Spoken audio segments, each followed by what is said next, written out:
Kali Pujo is just around the corner, and I'm going to talk about one of the greatest devotees of Goddess Kali ever known to mankind. That voice of his began to speak to Goddess Kali like a mother, like a child, like a companion.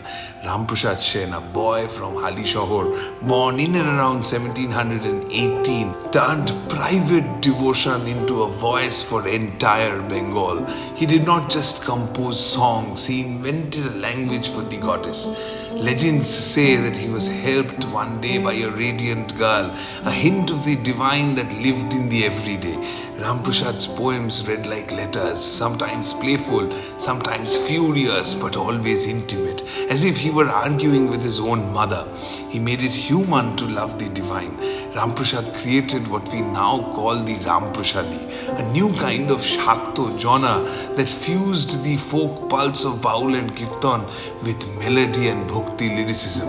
He made Kali approachable, not only a terrifying deity but a mother, a doting mother, even a companion in mischief. His songs became the seed from which modern Shyama Sangeet grew.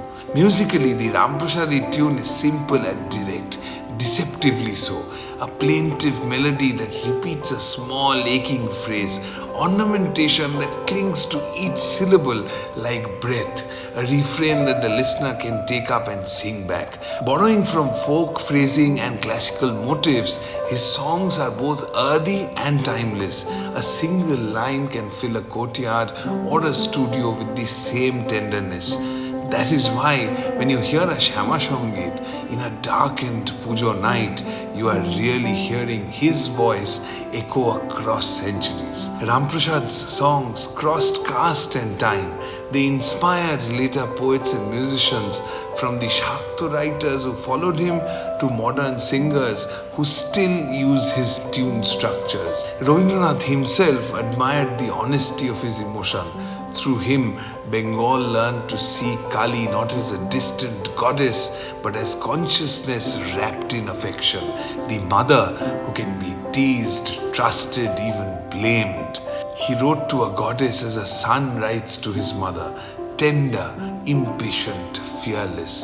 This Kali Pujo, listen for that voice that still trembles between love and surrender. Bengal remembers Ramprasad Sen. Do you?